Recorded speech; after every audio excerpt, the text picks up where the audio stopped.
कुछ ऐसे तथ्य सामने आए हैं मध्य प्रदेश से जिसके आधार पर यह कहना पड़ रहा है कि शिवराज के जंगल राज में मध्य प्रदेश दलितों और आदिवासियों के लिए एक अपराध बन चुका है।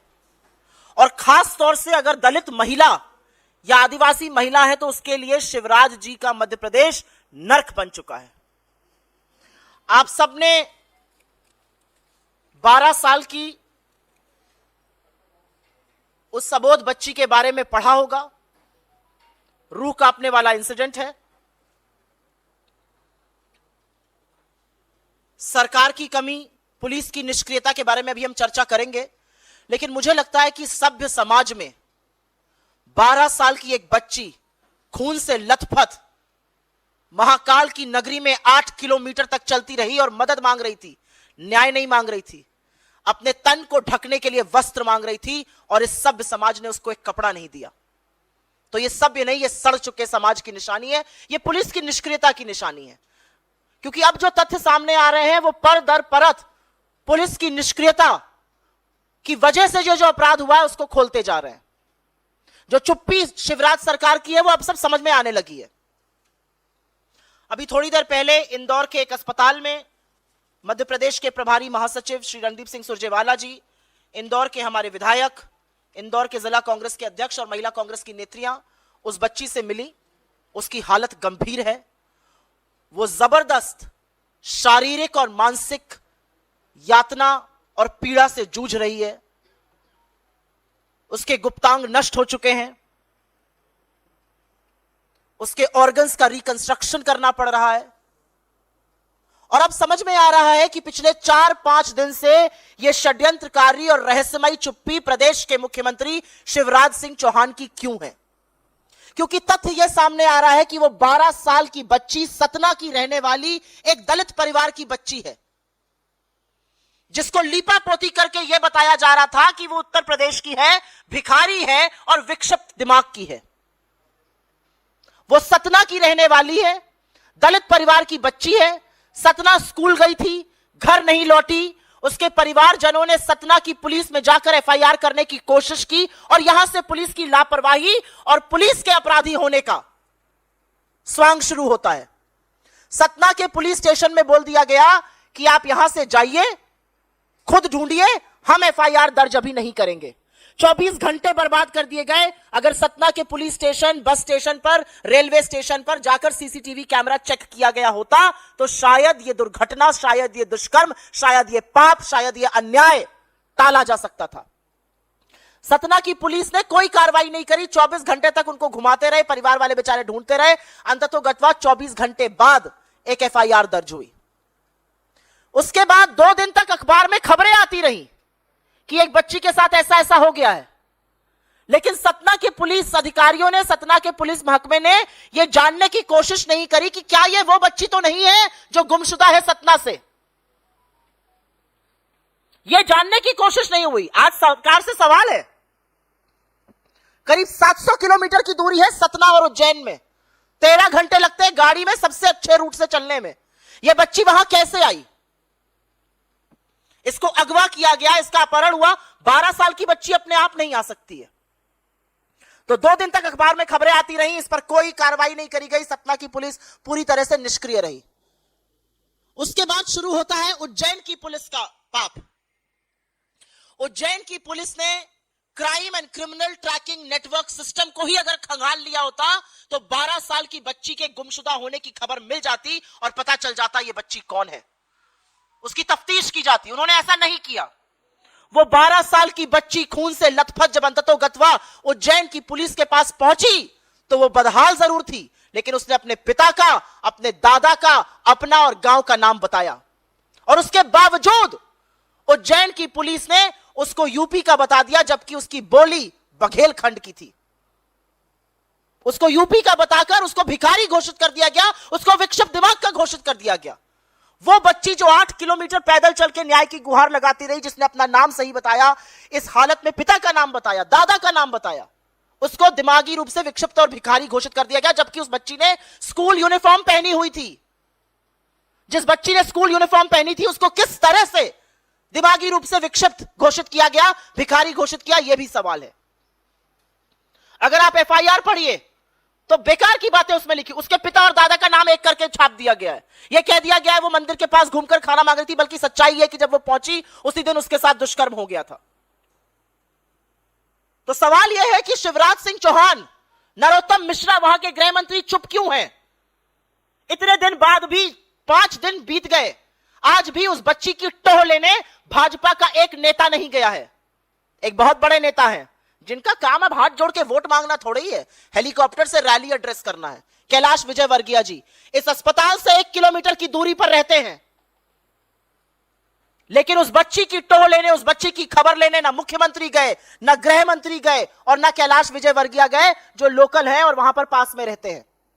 यह बात करते हैं महिला सशक्तिकरण की।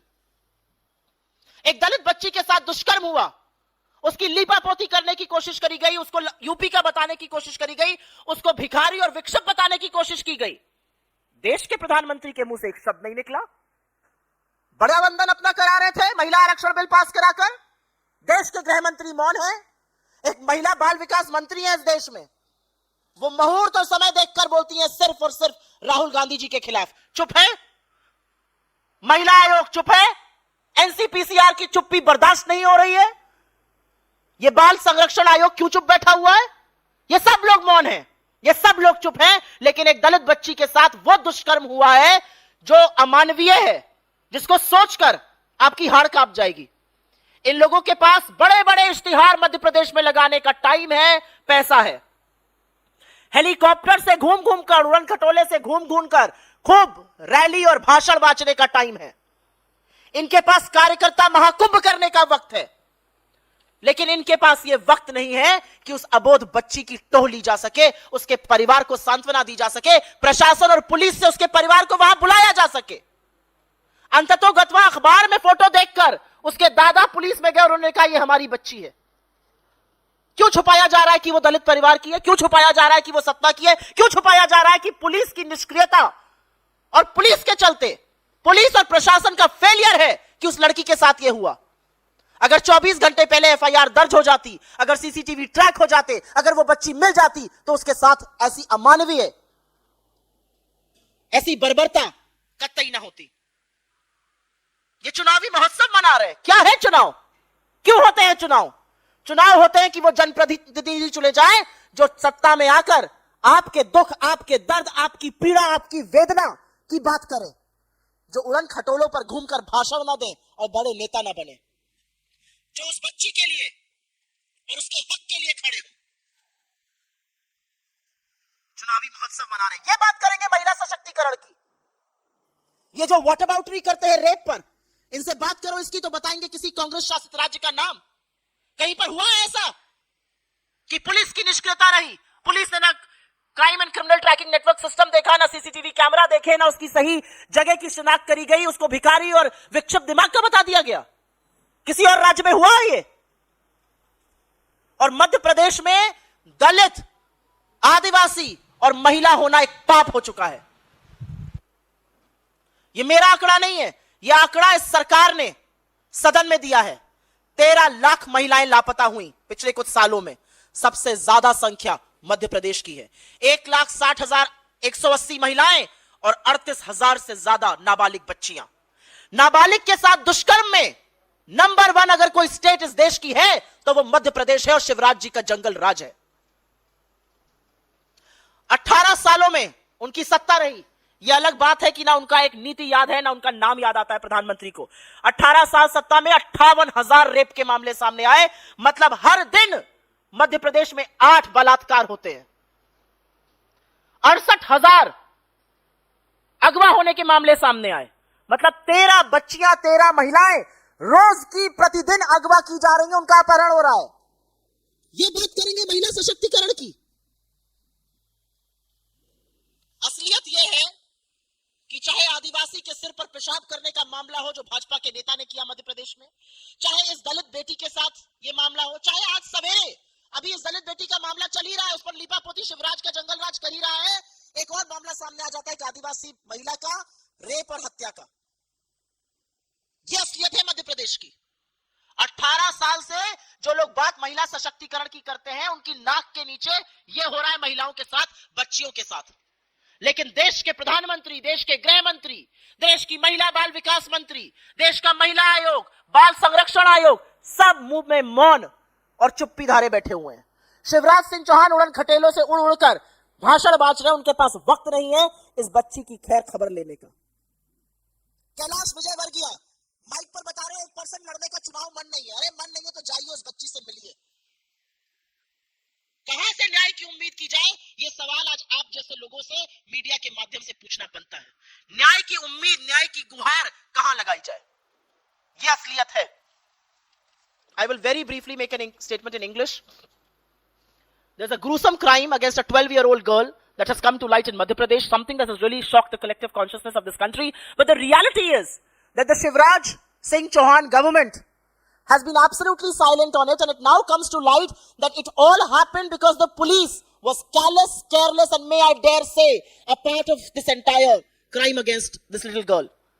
Our General Secretary, Shri Randeep Singh Surjewala, in charge MP, has met the girl, and some shocking things are now coming to light. She's not from UP, she's not a beggar, she's of absolutely solvent mind, and yet every attempt was made to say she was from UP, she had ventured into Madhya Pradesh, she was a beggar, she was begging in Ujjain, and that she was not of the right mind. The reality is, she was a student, she's from Satna, Satna is 700 kilometers away from Ujjain.